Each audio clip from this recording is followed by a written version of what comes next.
하늘을 나는 옥피리. 옛날 어느 고을에 딸만 셋을 둔 원님이 있었습니다. 그리고 기다리고 기다리다가 드디어 아들을 낳게 되었습니다. 온 집안 식구들은 아들을 얻어 모두들 기뻐하였고 원님 내외는 그 아들을 금이야 옥이야 하며 귀하게 길렀습니다. 그리고 아들아이는 무럭무럭 잘 자랐지요. 아들아이가 7살 되던 해 어느 날 스님이 동량을 와서 아들아이가 스님에게 쌀 한 바가지를 퍼서 갖다 드렸습니다.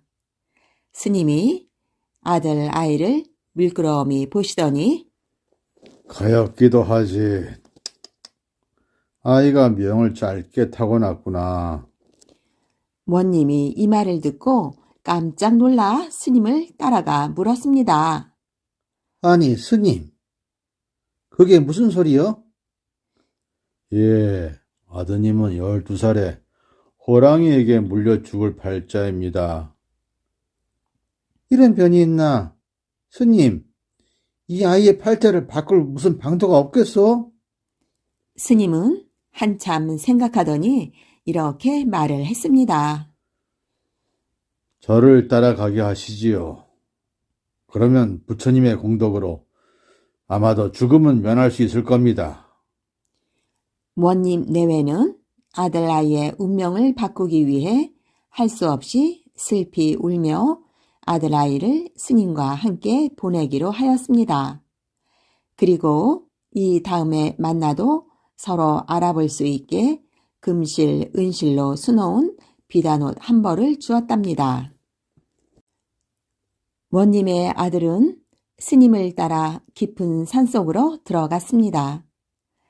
아이는 깊은 산속 암자에서 스님을 모시고 살면서 낮에는 나무를 하고 밤에는 글공부를 하였습니다. 아이는 몹시 총명해서 하나를 배우면 둘을 알았죠. 이렇게 6해가 지나 12살이 되던 해 어느 하루 스님이 원님의 아들을 불러 말했습니다. 네가 고생한 덕에 앵마기를 했으니 이제 하산하여 집으로 갈 수 있지만 아직은 곧장 집으로 가서는 안 되느니라. 대신 죽을 고비를 앞으로 3번 넘긴 다음에 집으로 가도록 하여라. 그리고 이 자루에는 누룽지가 있단다. 길 가면서 먹어라.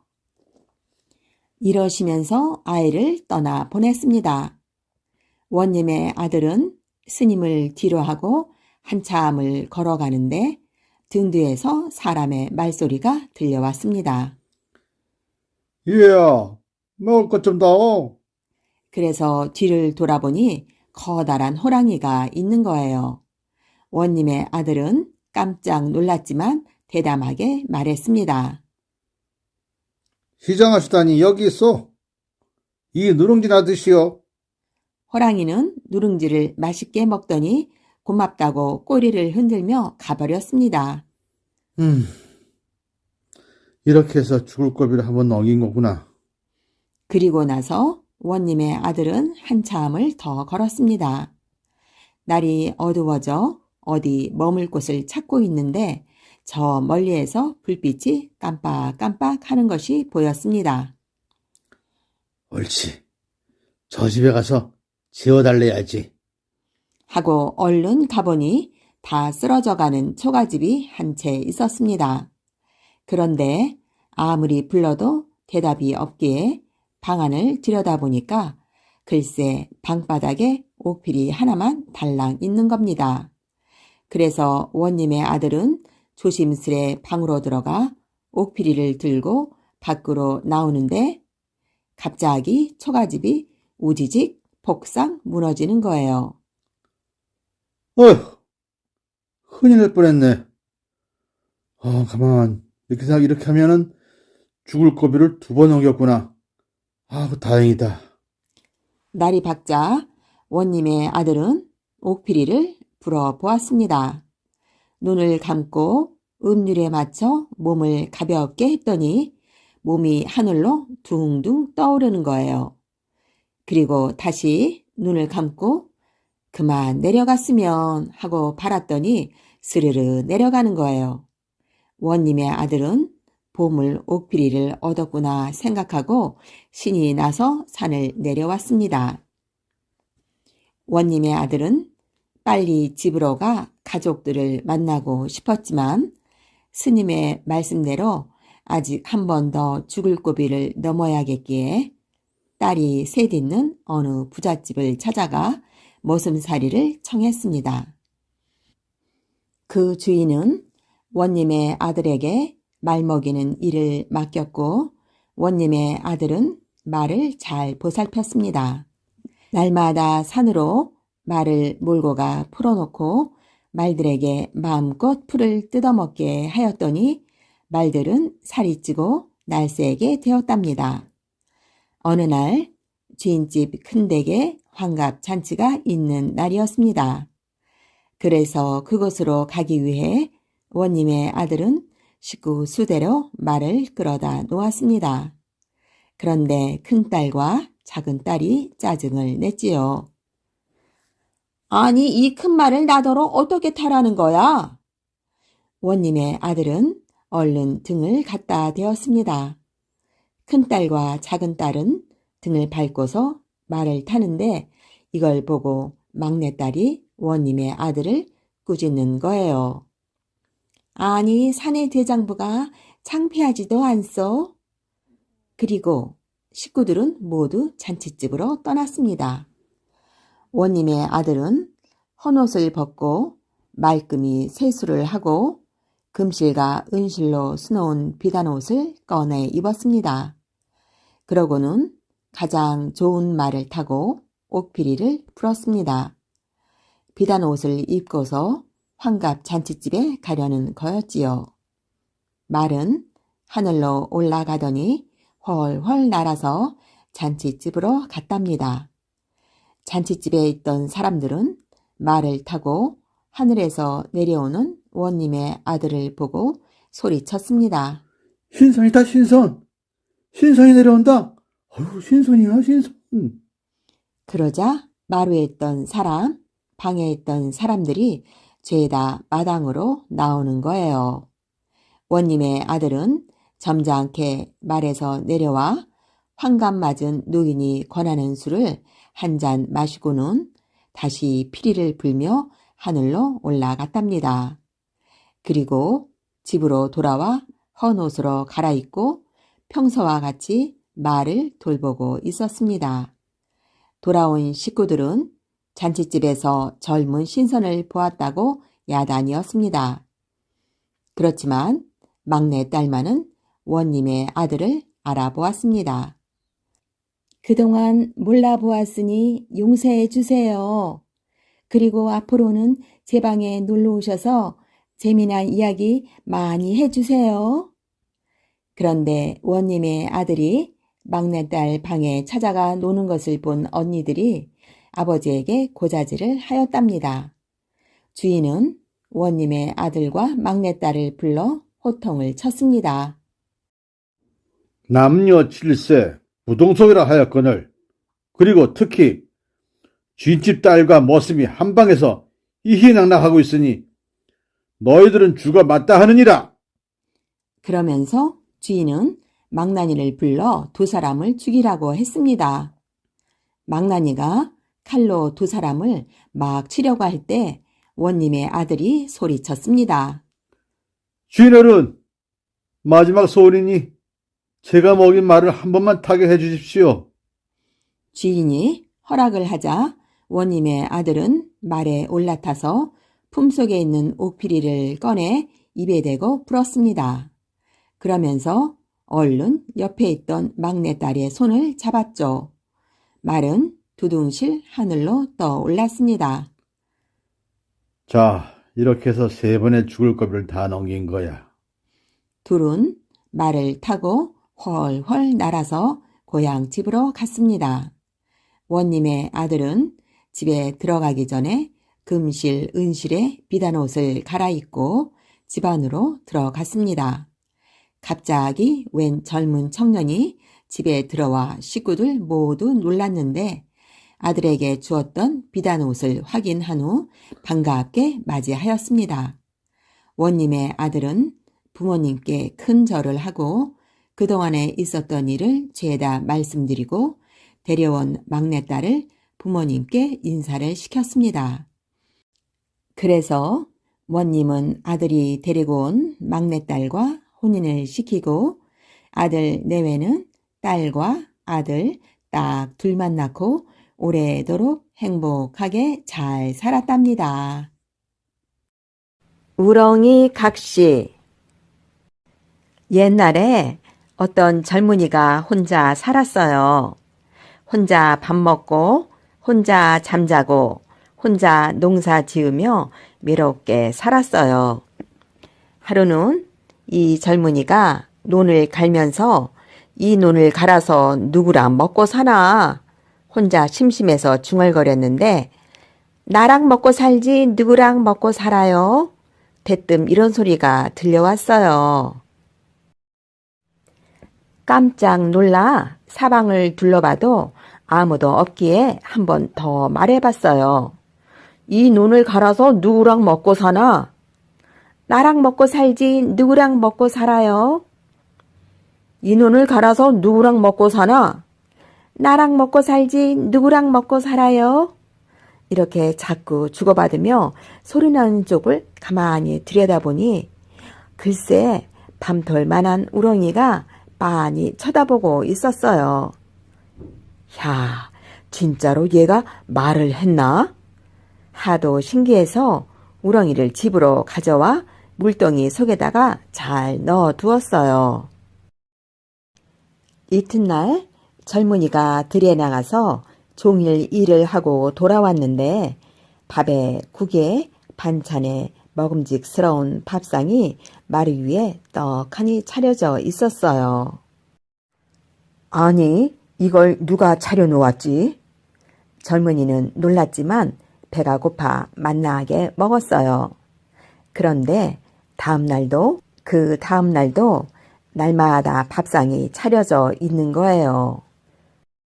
야, 이거 맛난 밥을 편히 먹으니 좋긴 좋은데 도대체 누가 차려주는지 알고나 먹어야겠다. 그래서 하루는 일을 하다 말고 일찍 집으로 와서 슬그머니 부엌을 들여다봤어요. 그랬더니 물동이 속에서 웬 예쁜 각시가 나오지 뭐예요? 누군가 했더니 당신이었구려. 젊은이는 얼른 뛰어들어가 예쁜 각시 손목을 꼭 부여잡았어요. 나랑 같이 삽시다. 우렁이 각시. 그리해서 젊은이는 이제 우렁이 각시와 함께 살게 되었어요. 그런데 각시가 워낙 예쁘다 보니 젊은이가 너무 좋아서 어쩔 줄 몰랐어요. 잠시도 헤어지기 싫어서 일도 안 나가고 하루 종일 각시 옆에만 있으려 했었어요. 각시가 이래선 안 되지 싶어 자기 얼굴 그림을 한 장 그려 젊은이에게 주었지요. 들에 나가 일을 하다가 제가 보고 싶으면 이 그림을 보세요. 젊은이는 그림을 갖고 나가 나뭇가지에 걸어놓고 그림을 보며 틈틈이 열심히 일을 했어요. 그런데 이게 웬일일까요? 하루 종일 느닷없이 돌개바람이 휙 불어와서 각시 그림을 하늘 높이 날려버렸어요. 안 돼! 젊은이는 허겁지겁 그림을 쫓아갔어요. 가다 보니 임금이 사는 궁궐 안으로 각시 그림이 툭 떨어졌어요. 들어가 보니 임금이 그림을 펼쳐놓고 뚫어져라 들여다보고 있는 거예요. 제 각시 그림입니다요. 돌려주십시오. 젊은이가 사정을 하자 임금이 대꾸했어요. 돌려줘야지. 한데 나하고 내기를 하자꾸나. 내기라니요? 나무베개 내기를 하는 거야. 산에 있는 나무를 누가 많이 베는지 내가 이기면 돈 만냥을 줄 테니 내가 이기면 내 각시를 내게 다오. 임금은 예쁜 우렁이 각시 그림을 보고 엉큼한 마음을 품었던 거예요. 젊은이는 엉엉 울면서 집으로 돌아왔어요. 해보나마나 질 게 뻔했거든요. 왜 그리 우세요, 서방님? 각시가 묻자 젊은이가 사정 얘기를 했어요. 그러자 각시가 가락지 하나를 빼주면서 바닷가로 가서 이걸 바다에 던져보세요. 그러면 무슨 수가 생길 거예요. 이랬어요. 그 길로 바닷가로 가서 각시가 준 가락지를 바다에 던졌어요. 그랬더니 바다가 쩍 갈라지면서 수염 허연 용왕님이 나타났어요. 허허허, 내가 내 사위로구나. 그만 울고 이걸 가지고 가거라. 용왕님이 조롱박 하나를 젊은이에게 주었어요. 알고 보니 우렁이 각시는 바로 바닷속 용왕님의 딸이었던 거였어요. 젊은이는 조롱박을 가지고 산으로 갔어요. 임금은 기운센 장정들을 잔뜩 거느리고 와 있었지요. 이윽고 내기가 시작되었어요. 장정들이 도끼로 쿵쿵 나무를 찍었지요. 젊은이는 조롱박 마개를 뽑았어요. 그러자 조롱박 속에서 조그만 병정들이 손에 톱이며 도끼를 들고 한도 없이 끝도 없이 막 쏟아져 나오는 거예요. 쿵쿵 쓱쓱 쿵쿵 쓱쓱 순식간에 온 산의 나무를 다 베어버렸어요. 아니, 이럴 수가? 임금은 화가 나서 또 내기를 하자고 했어요. 말을 타고 강을 건너는 내기를 하자. 내가 지면 나라의 반을 너에게 주마. 젊은이는 또 엉엉 울면서 집으로 돌아왔어요. 그러자 각시가 또 가락지 하나를 빼주었지요. 젊은이는 또 그 길로 바닷가로 가서 각시가 준 가락지를 바다에 던졌어요. 그랬더니 또 바다가 쩍 갈라지면서 용왕님이 나타났어요. 허허허, 내 사위가 또 왔구나. 이번에는 이걸 가지고 가거라. 용왕님이 비쩍 마른 당나귀를 총각에게 주었어요. 젊은이는 비쩍 마른 당나귀를 타고 강가로 갔어요. 임금은 늘씬하고 잘생긴 명마를 타고 왔어요. 이윽고 내기가 시작되었지요. 따다닥 따다닥 따닥 따닥 따닥 임금이 탄 명마가 강으로 뛰어들었어요. 강물을 헤치고 아주 잘 달려갔지요. 젊은이는 당나귀 엉덩이를 툭 걷어찼어요.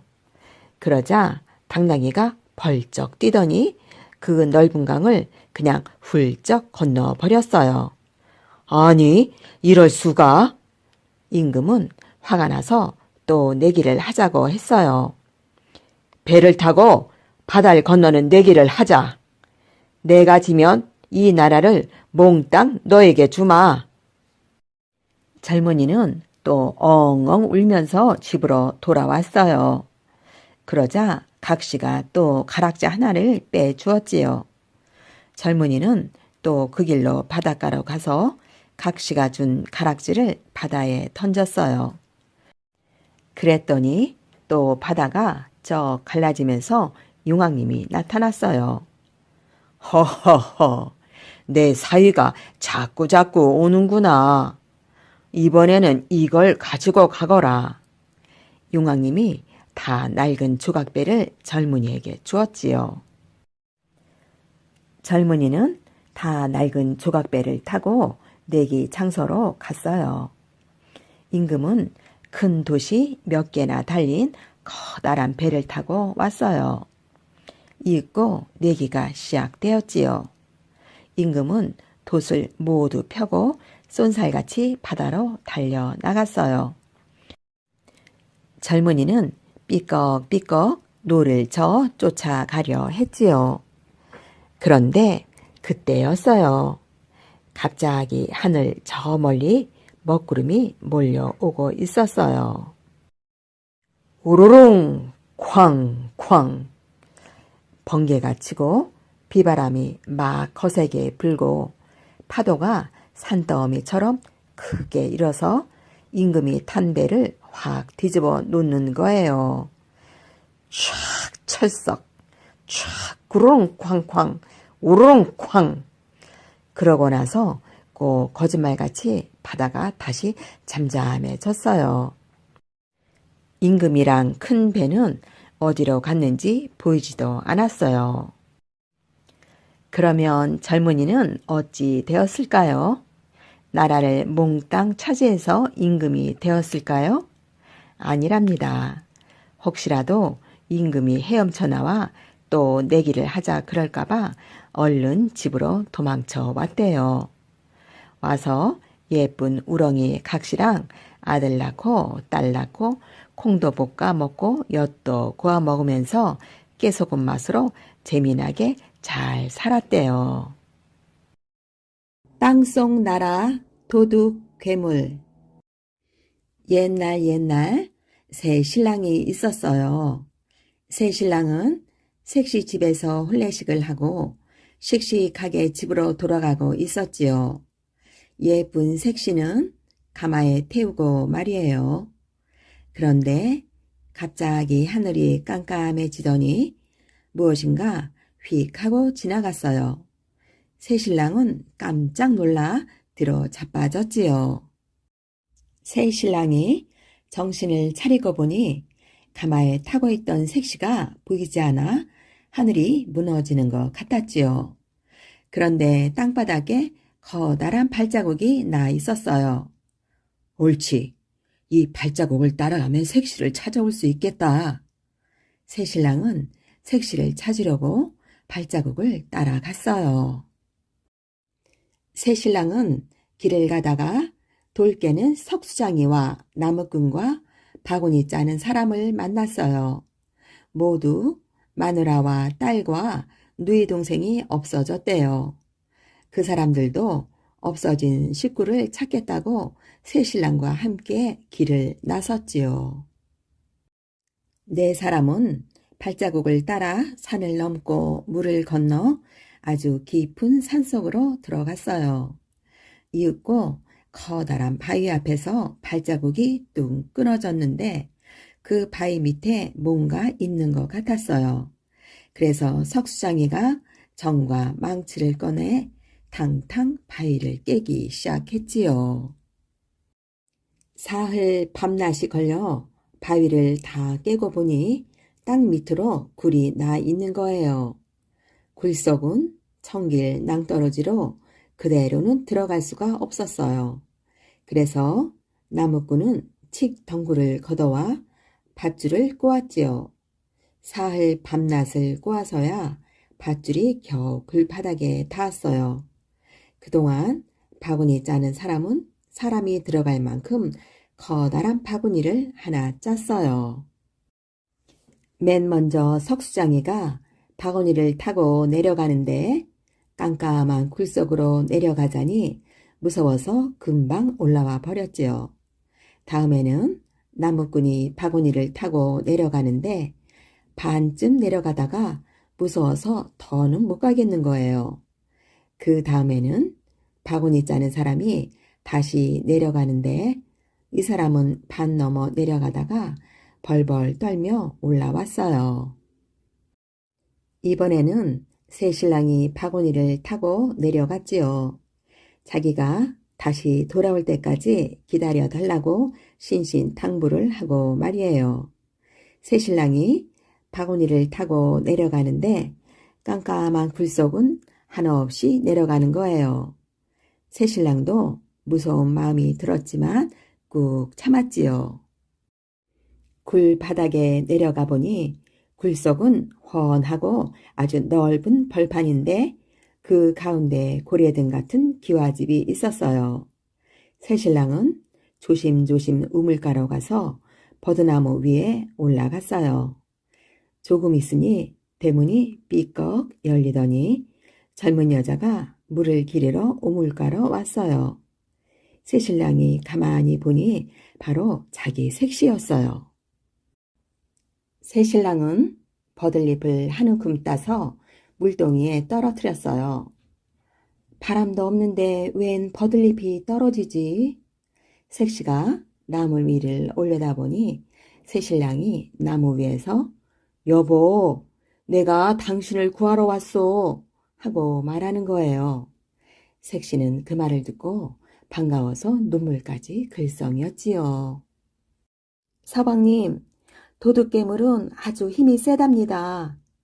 마침 도둑질하러 나갔는데 석 달 뒤에 다시 돌아와요.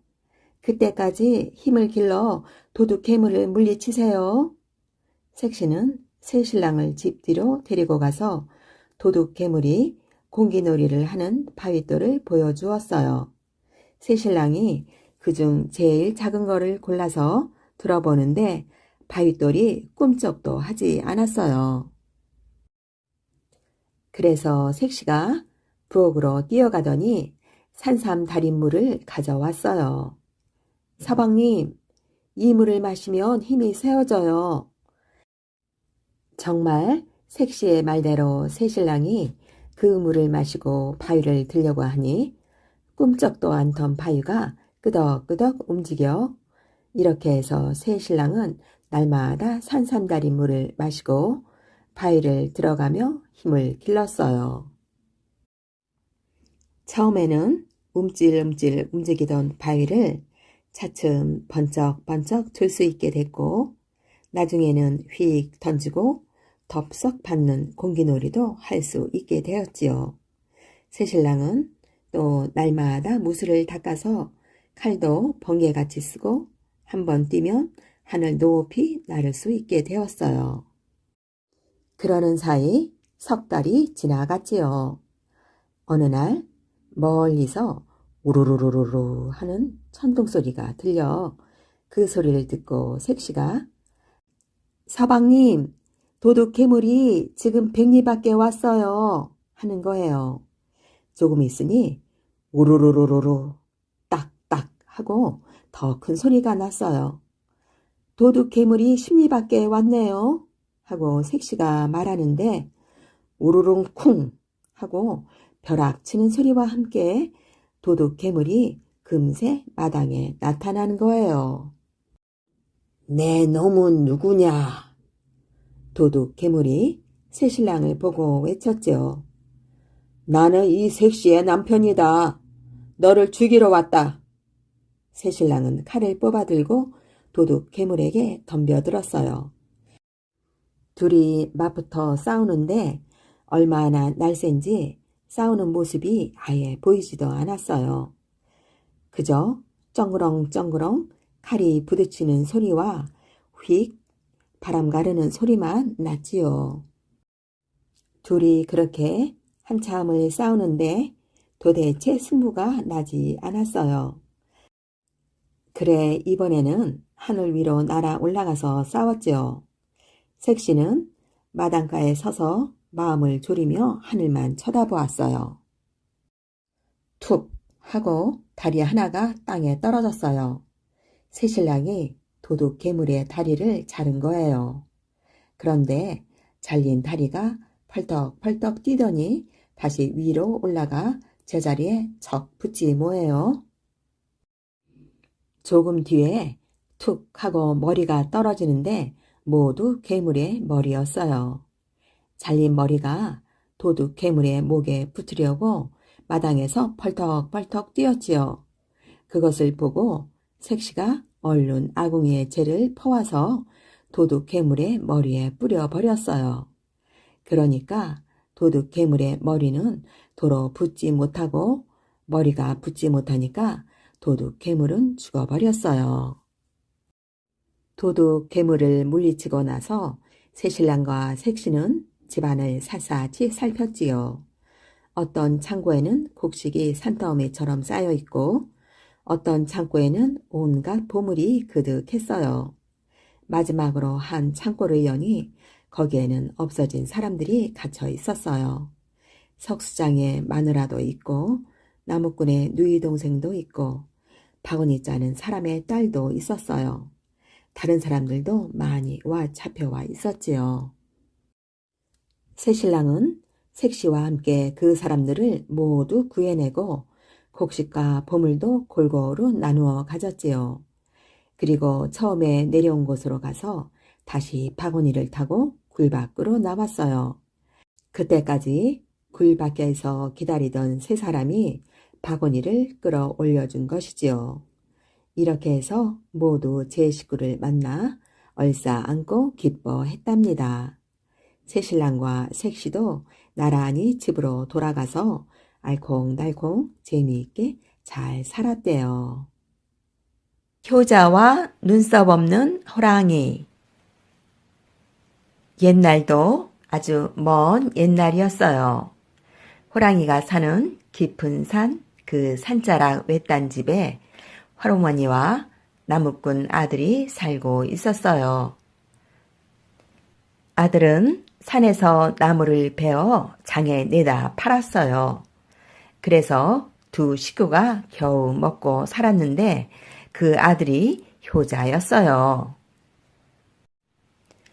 어머니에게는 늘 소복소복 따뜻한 밥과 맛난 반찬을 해드렸지요. 그리고 항상 깨끗한 옷을 입혀드렸어요. 그러자면 자기는 남은 찬밥 덩어리나 물에 말아 후루룩 먹지 않았겠어요. 하지만 아무리 고생스러워도 아들은 싱글싱글 웃는 낯으로 어머니를 잘 모셨답니다. 그런데 어느 날부터 어머니가 병에 걸려 시름시름 앓기 시작했어요. 사흘 동안 눈이 펄펄 내려 지붕도 들판도 산도 모두 다 하얗게 변한 겨울이었지요. 누워있던 어머니가 말을 했어요. 얘야, 산딸기가 먹고 싶구나.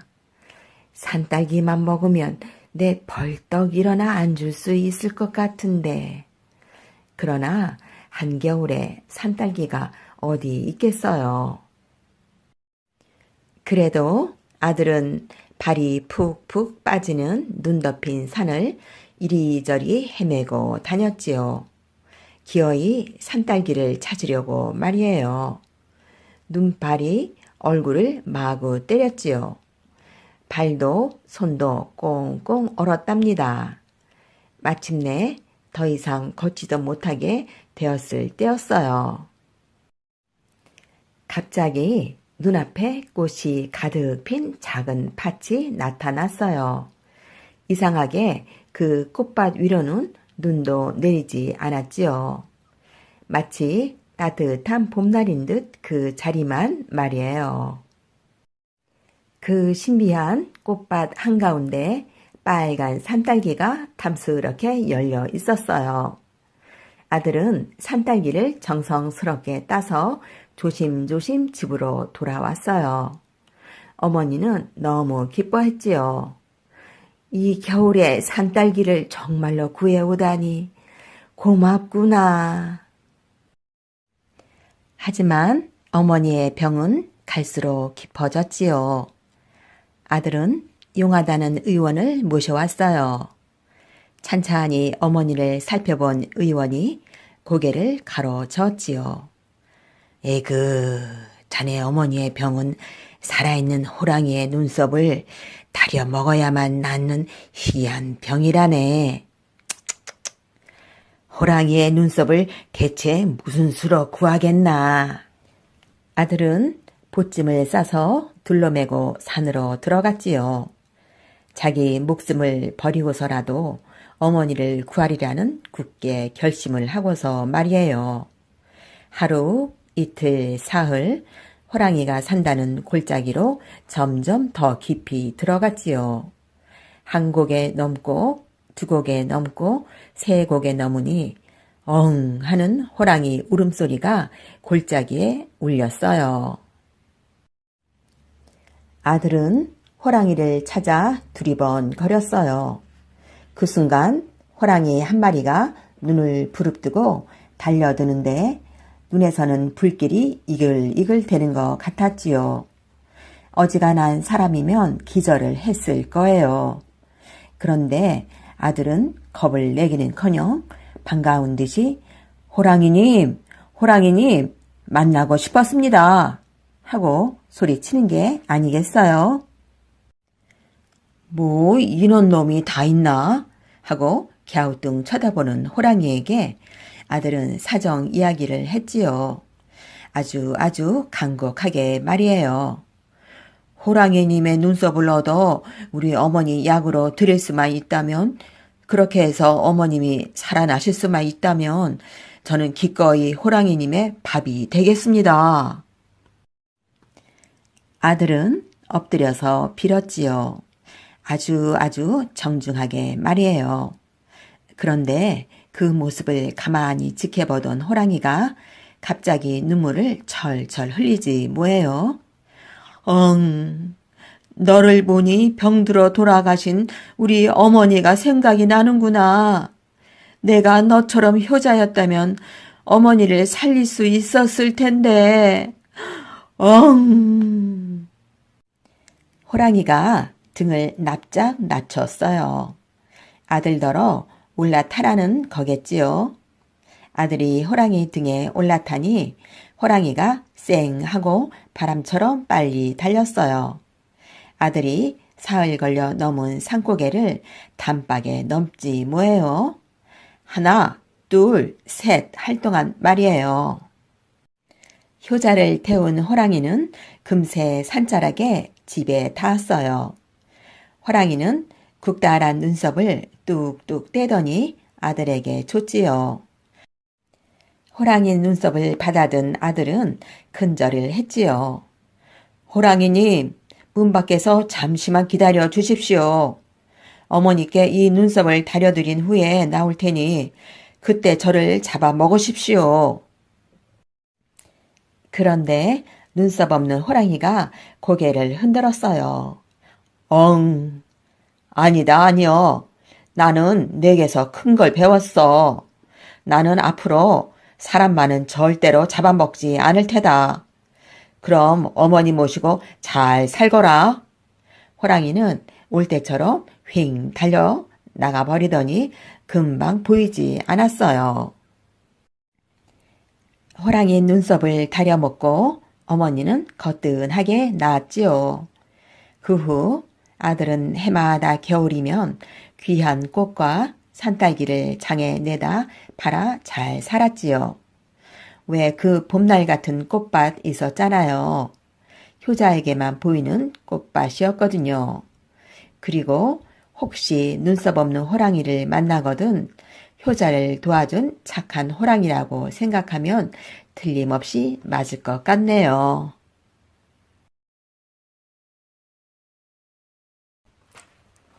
옛날 어느 산밑 초가집에 어머니와 외동아들 둘이서 오순도순 살고 있었어요. 하루는 아들이 산속에서 밑동 굵은 나무를 베느라 퍽퍽 토끼질이 한창인데 바로 등 뒤에서 엉 소리가 들려왔어요. 아들은 후들후들 떨면서도 정신을 똑바로 차렸지요. 호랑이는 금방이라도 아들을 잡아먹을 듯이 입을 쩍 벌리며 덤벼들었어요. 여기서 죽으면 홀로 계신 어머니는 어찌할꼬? 아들은 그대로 죽을 수가 없었지요. 머리를 이리저리 획획 굴렸어요. 죽기 아니면 살기다 싶었지요. 아들은 호랑이 앞에 철퍼덕 엎드리며 소리쳤어요. 아이고 형님, 그동안 만나고 싶었는데 오늘에 겨우 뵙는군요. 호랑이는 한 입에 꿀꺽 하려다 말고 왕방울 만한 눈을 휘둥그레 고개를 갸우뚱했어요. 형님이라니? 내가 왜 내 형님이야? 난 호랑이, 넌 사람인데 어째 형제란 말이냐? 아들은 살고 보자 싶어 열심히 둘러댔지요. 형님은 원래 사람이었답니다. 호랑이가 되어 기억을 잃으신 게지요. 어머니는 오래전에 남하러 가신 형님이 호랑이가 되는 꿈을 꾸셨답니다. 아들은 호랑이 눈에 난 흉터를 흘낏 보고는 눈물까지 글썽이며 말을 이었습니다. 형님은 어릴 때 다쳐서 눈에 흉터가 났대요. 오른쪽 눈에 흉터가 있는 호랑이를 만나면 내 형님인 줄 알라고 어머니는 늘 이러셨지요. 아, 형님. 어머니는 밤낮 없이 형님 걱정하느라 몸까지 약해지셨답니다. 가만 듣고 보니 호랑이는 정말 자기가 사람이었던 것 같았어요. 호랑이는 갑자기 어머니가 보고 싶어져서 목이 메고 눈물이 줄줄 흘렀지요. 아우야, 오늘 널 만나지 못했으면 평생 내가 사람이었던 줄도 모르고 살 뻔했다. 지금 당장 달려가서 어머니를 뵙고 싶다만 몸이 약하시다니 나를 보면 많이 놀라실 게야. 그러니 부디 아우 내가 내 몫까지 효도를 해다오. 아들은 이제 살았다 싶어 가슴을 쓸어 내렸지요. 호랑이는 아들을 멀찌감치 뒤따라가며 집 앞까지 바래다 줬어요. 다음 날 새벽 대바람에 눈 비비며 마당에 나섰더니 글쎄 커다란 멧돼지 한 마리가 떡하니 놓여있지 않겠어요? 아들은 웬걸까? 갸웃거리다가 이마를 탁 쳤어요.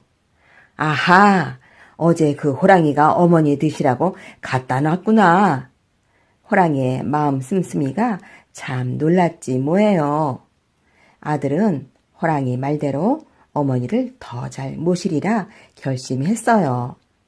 그날부터 호랑이는 눈비 몰아치는 날조차 하루도 빠짐없이 크고 작은 산짐승들을 물어다 주었어요. 고기는 어머니와 아들이 구워 먹고 삶아 먹고 털가죽은 벗겨서 장에 내다 팔았지요. 윤기가 자르르 도는 털가죽은 비싸게 팔려 나갔어요. 호랑이가 매일같이 잡아다 주는 짐승 덕에 잘 살게 된 아들은 참한 색시와 혼인도 했어요.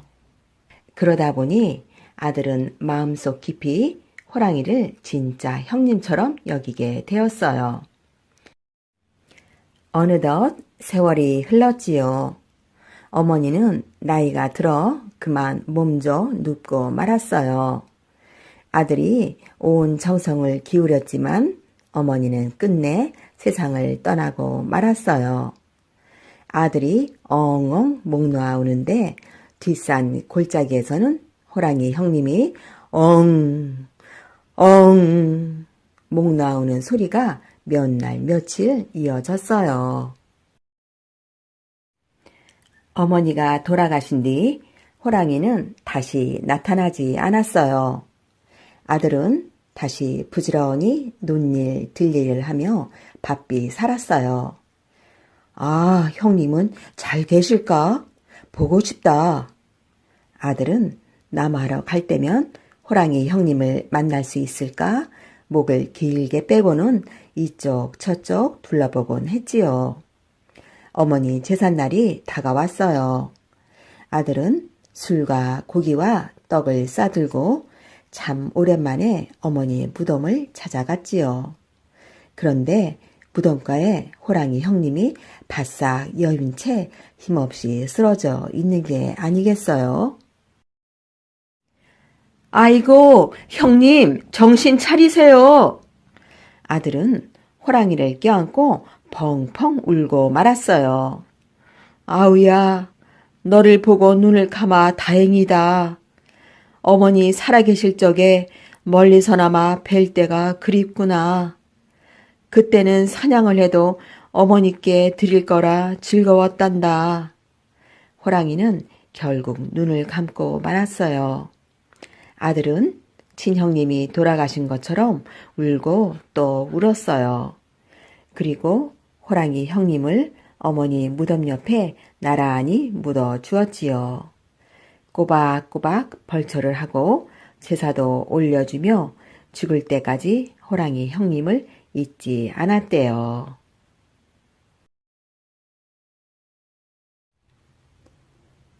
호랑이와 빗구러미. 옛날 어느 마을에 하루 한 끼도 못 챙겨 먹는 가난뱅이 양반이 살았어요. 딸린 식구는 많지 농사지을 땅은 한 뼘도 없지. 빚만 하루하루 늘어날 뿐이었어요. 이웃에게 돈과 곡식을 하도 많이 꿔서 노상 빚구러미라는 비웃음을 사며 살았지요. 산더미같이 늘어난 빚은 갚을 길이 없는데 또다시 집안에 먹을 게 똑 떨어져 버렸지 뭐예요. 아이들은 배고프다고 앙앙 울고 아내는 빚이라도 좀 꾸어라며 등을 떠밀었어요. 가난뱅이는 하는 수 없이 가까운 친구 집에 갔어요. 안 돼. 이제 더는 못 꿔주네. 지금까지 꼴간 것도 안 갚았자는가. 가난뱅이는 힘없이 터덜터덜 되돌아오다가 그만 산속으로 발길을 획 돌렸어요. 그래, 이렇게 살아서 뭐해. 평생 빗구럭이란 손가락질 받으며 사느니 죽는 게 낫겠다. 가난뱅이는 산속에서 아무도 몰래 죽을 결심이었어요. 그런데 난데없이 큰 호랑이가 나타나 어깨가 축 처진 가난뱅이 앞을 턱 가로막는 거예요. 으아! 사람 살려! 어차피 죽을 생각이었지만 막상 호랑이를 맞닥뜨리자 가난뱅이는 저도 모르게 소리쳤지요. 그나저나 이젠 꼼짝없이 호랑이 밥으로 한 입에 꿀꺽 삼켜질 참이었어요. 그런데 이게 무슨 일일까요? 겁이 나서 벌벌 떠는 가난뱅이를 향해 호랑이는 어서 올라타라는 듯 제 등을 내밀었어요. 그래, 어차피 죽을 몸 뭐가 무섭겠어. 가난뱅이는 망설이지 않고 호랑이 등에 올라탔지요. 호랑이의 목덜미를 껴안고 납작 엎드리자 호랑이는 어디론가 번개같이 내달리기 시작했어요. 호랑이는 한참을 달려서 어느 굴 앞에 멈춰 섰어요. 굴 속에는 암호랑이 한 마리가 입을 쫙 벌린 채 몹시 아픈 듯 끙끙 앓고 있었지요. 가난뱅이는 가만히 암호랑이의 입안을 들여다봤어요. 반짝이는 굵은 금비녀가 암호랑이의 목구멍에 떡하니 박혀 있는 거예요. 참 이래도 죽고 저래도 죽을 노릇이었지요.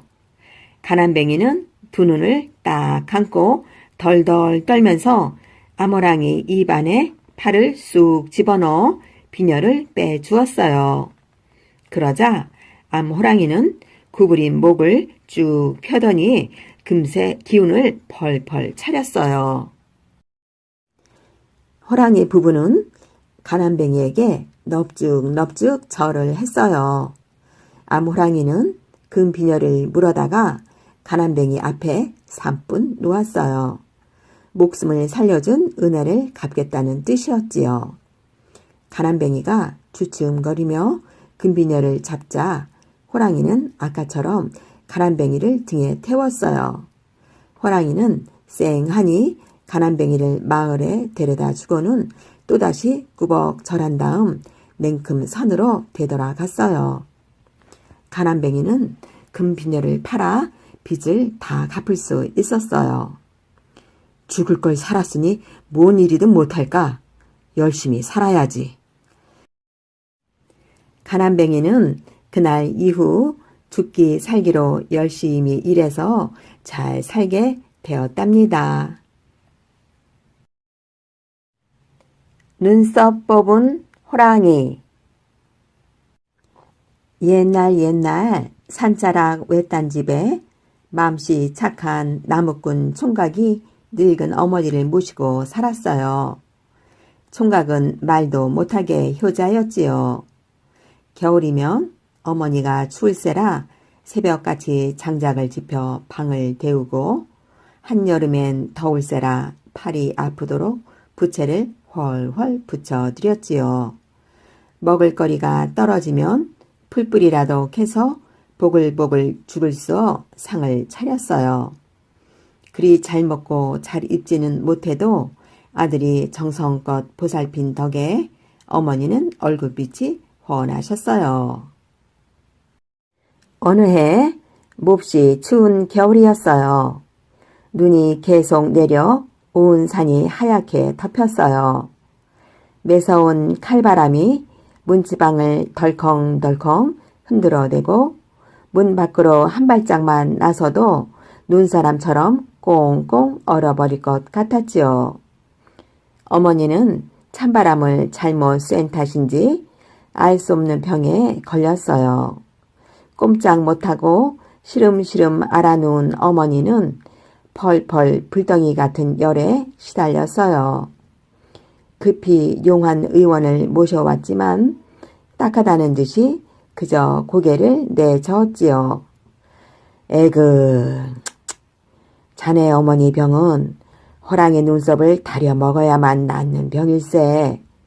대체 무슨 수로 호랑이 눈썹을 구한단 말인가. 하지만 총각은 포기하지 않았어요. 내 목숨을 바쳐서라도 호랑이 눈썹을 구하겠어. 어머니 병은 반드시 낫게 해드릴 테야. 총각은 옷깃을 단단히 여미고 설피를 신었지요. 호랑이를 만나기 위해 점점 더 깊은 산골짜기로 들어갔어요. 엉! 엉! 어디선가 땅을 뒤흔들며 으르렁거리는 소리가 들려오는 거예요. 총각은 겁이 나서 무릎이 덜덜 떨렸지만 몸을 꼿꼿이 세우고 정신을 똑바로 차렸어요. 엉! 바로 가까이에서 요란한 소리가 들렸지요. 몸집 커다란 호랑이 한 마리가 으르렁대며 두 눈으로 총각을 노려보고 있었어요. 총각은 넙죽 엎드려 절부터 하고는 반갑게 소리쳤지요. 호랑이님!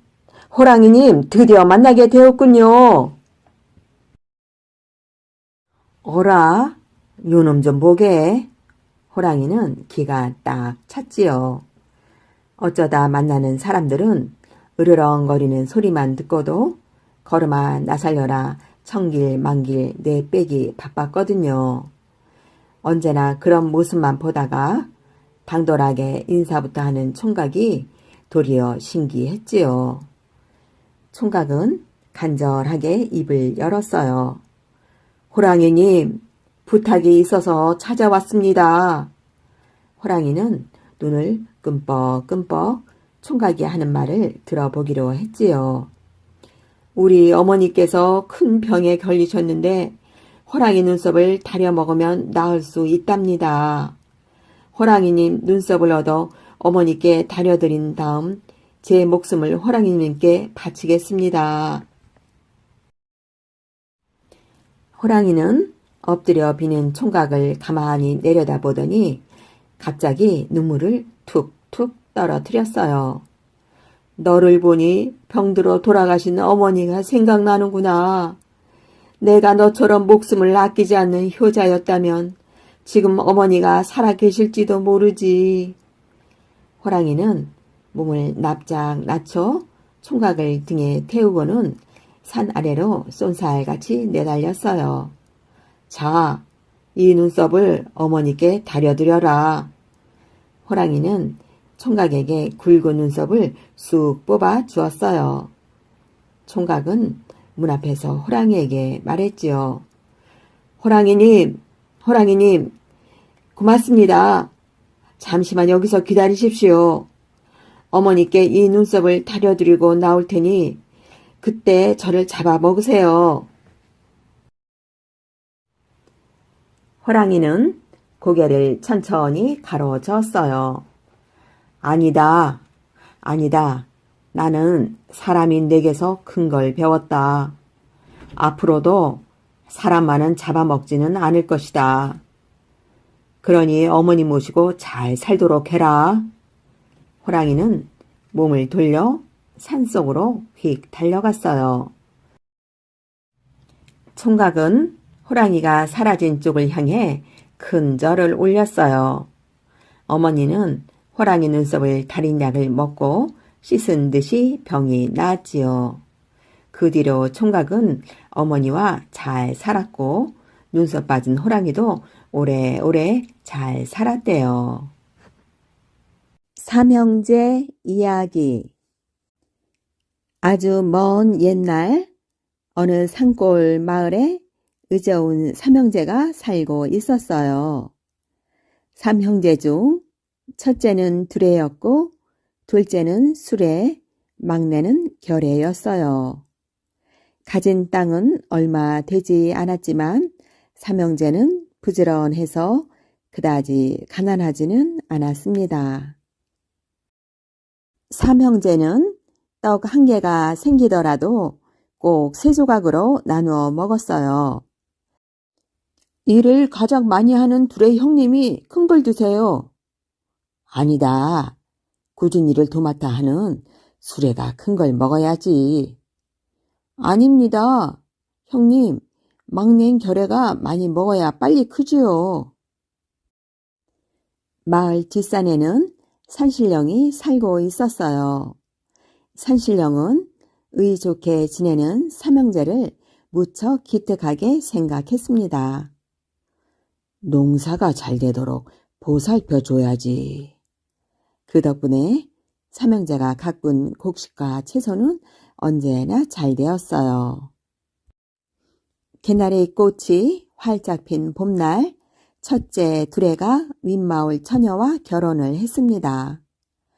형님, 정말 축하드려요. 수레와 결애는 작지만 깨끗한 초가집을 지어 두레에게 주었어요. 가을 거지가 끝나자 둘째 수레도 아랫마을 처녀와 결혼을 했습니다. 자, 수레야, 너희 부부가 살 집이다. 나와 결애가 주는 선물이야.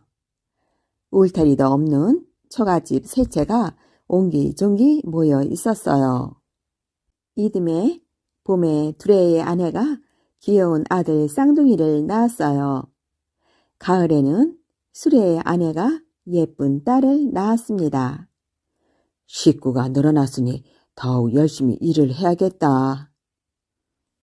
삼형제는 동이 트기 전에 논밭으로 나가 어두워져서야 집으로 돌아왔습니다. 그 다음 해였어요. 두레와 수레의 아내가 또 쌍둥이를 낳았어요.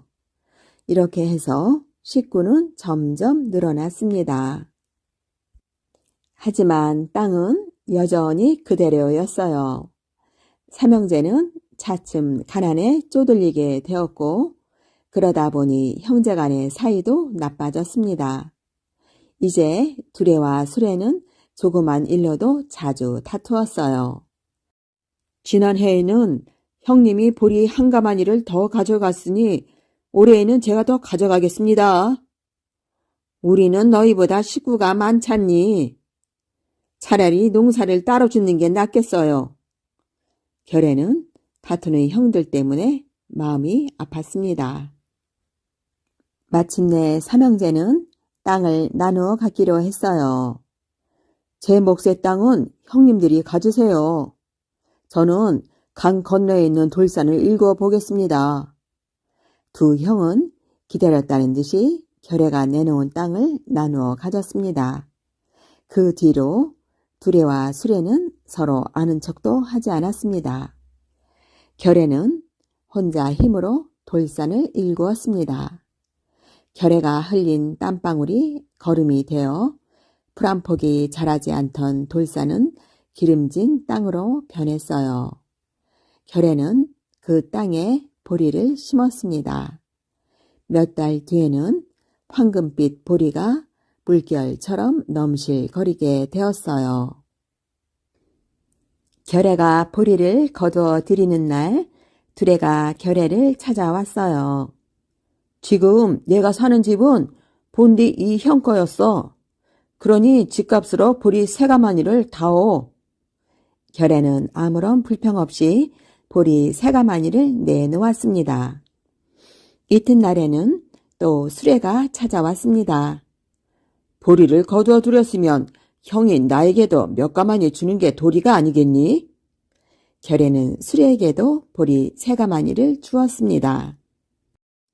두레와 수레가 계속 자기 욕심만 차리자 산신령은 몹시 화가 났습니다. 괘씸한 것들, 혼 좀 내줘야겠다. 산신령은 지팡이를 한번 휘리릭 휘둘렀어요. 그러자 두레의 호박밭에서는 호박이, 수레의 가지밭에서는 가지가 후두두 떨어졌습니다.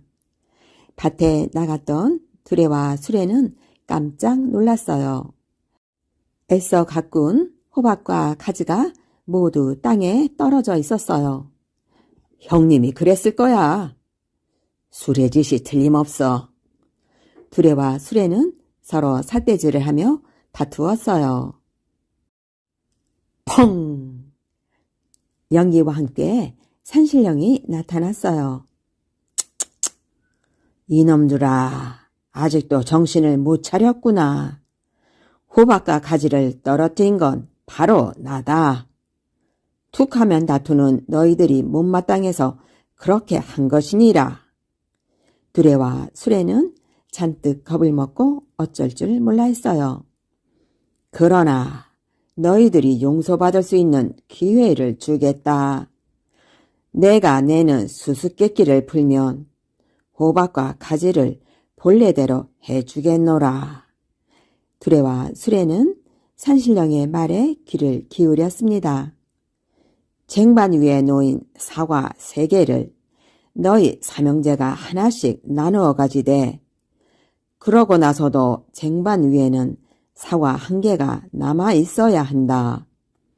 이 수수께끼를 내일 아침 동틀 때까지 풀어야 하느니라. 말을 마친 산신령은 다시 연기 속으로 사라졌어요. 두레와 수레는 머리를 맞대고 수수께끼를 풀기 시작했어요. 그러나 밤늦도록 답을 알아낼 수가 없었어요. 아무래도 우리 힘으로는 못 풀 것 같아. 어떡하지요, 형님? 결애에게 한번 부탁해 볼까? 그래요. 결애라면. 형들이 부르자 결애는 기뻐하며 달려왔어요. 결애는 새벽녘에 이르러서야 가까스로 수수께끼를 풀 수 있었어요. 동틀 무렵 삼형제는 뒷산으로 산신령을 찾아갔습니다. 수수께끼를 풀었느냐? 네, 사과 3개 중에서 가장 큰 사과를 결애에게 줍니다. 그러면 2개가 남지요? 그 중에서 큰 것은 수레에게 줍니다. 남은 1개는 쟁반 위에 둔 채 제가 가집니다. 그러면 사과는 모두 하나씩 나누어 가졌지만 1개는 쟁반 위에 남아 있게 됩니다. 오, 누가 이 문제를 풀었느냐? 사실은 막내 결애가 풀었습니다. 산신령은 빙글에 웃음을 머금었어요. 그래, 이제 형제간의 우애가 얼마나 소중한지 알겠느냐? 형제란 좋은 일에는 기쁨을 함께하고 어려운 일에는 서로 도와야 하느니라. 네, 두레와 수레는 기어 들어가는 목소리로 대답했어요. 삼형제가 집으로 돌아와 보니 산신령이 약속한 대로 호박과 가지가 본래대로 돌아와 있었습니다. 삼형제는 식구들을 한자리에 불러 모아 잔치를 벌였어요. 맛있는 음식을 만들어 먹으며 이야기 꽃을 피웠습니다. 온 집안에 웃음소리가 가득했어요. 형님들, 우리 다시 전처럼 정답게 살아요. 그래, 수레야, 결애야, 이 못난 형을 용서해다오. 두레 형님, 그동안 제가 잘못했어요. 결애야, 미안하다. 산신령은 흐뭇한 듯 미소를 지으며 멀리서 삼형제를 지켜보고 있었습니다. 슬기로운 아이. 옛날 어느 마을에 심술꾸러기 사또가 살았어요. 하루는 사또가 길을 가다가 소를 끌고 가는 농부를 만났어요. 사또는 소가 욕심이 나서 괜한 트집을 잡았습니다. 황소가 낳은 송아지 한 마리를 데려오너라. 만일 데려오지 못하는 날에는 네 소를 빼앗을 테다. 예? 황소가 낳은 송아지라고요? 기가 막힌 농부는 그만 끙끙 알아눕고 말았어요. 농부에게는 영리한 아들이 있었어요. 아버지, 무슨 일로 그리 한숨을 쉬세요? 아니다. 너는 몰라도 된다. 글쎄, 무슨 일인데 그러세요? 아들이 자꾸 조르자 농부는 마지못해 입을 열었어요. 글쎄 사또가 황소가 낳은 송아지를 데려오라는구나. 못 데려오면 우리 소를 빼앗겠단다. 아이고, 이를 어쩌면 좋으냐. 아들은 까만 눈을 반짝이며 빙그레 웃었어요. 걱정 마세요, 아버지. 제가 내일 사또를 찾아가 보겠어요. 이튿날 농부의 아들은 사또를 찾아갔어요. 사또께서 황소가 낳은 송아지를 데려오라고 하신 농부의 아들입니다. 그래? 아비는 어디 가고 네가 왔느냐? 아버지가 어젯밤 제 동생을 낳았습니다. 그래서 누워있는 아버지 대신 제가 왔습니다. 네 이놈, 남자가 어떻게 아이를 낳는단 말이냐? 사또날이 남자가 아이를 낳지 못하는데 어떻게 황소가 새끼를 낳을 수 있겠습니까? 사또는 농부의 아들을 집으로 보낼 수밖에 없었어요. 사또는 약이 바짝 올랐어요. 냉큼 가서 그 괘씸한 농부를 잡아오렸다. 포졸들이 농부를 끌고 왔어요. 좋다. 내일까지 돌로 배 한 척을 만들어 오너라. 만들지 못하면 니놈을 감옥에 가둬버릴 테다. 농부는 한숨을 푹푹 쉬며 집으로 돌아왔어요. 아버지, 진지 드세요. 생각 없다. 너나 먹으렴. 왜 그러세요? 사또가 또 무슨 억지를 부렸나요? 임자 좀 앉아보소. 글쎄 이번에는 돌로 배를 한 척 만들어 오라는구려.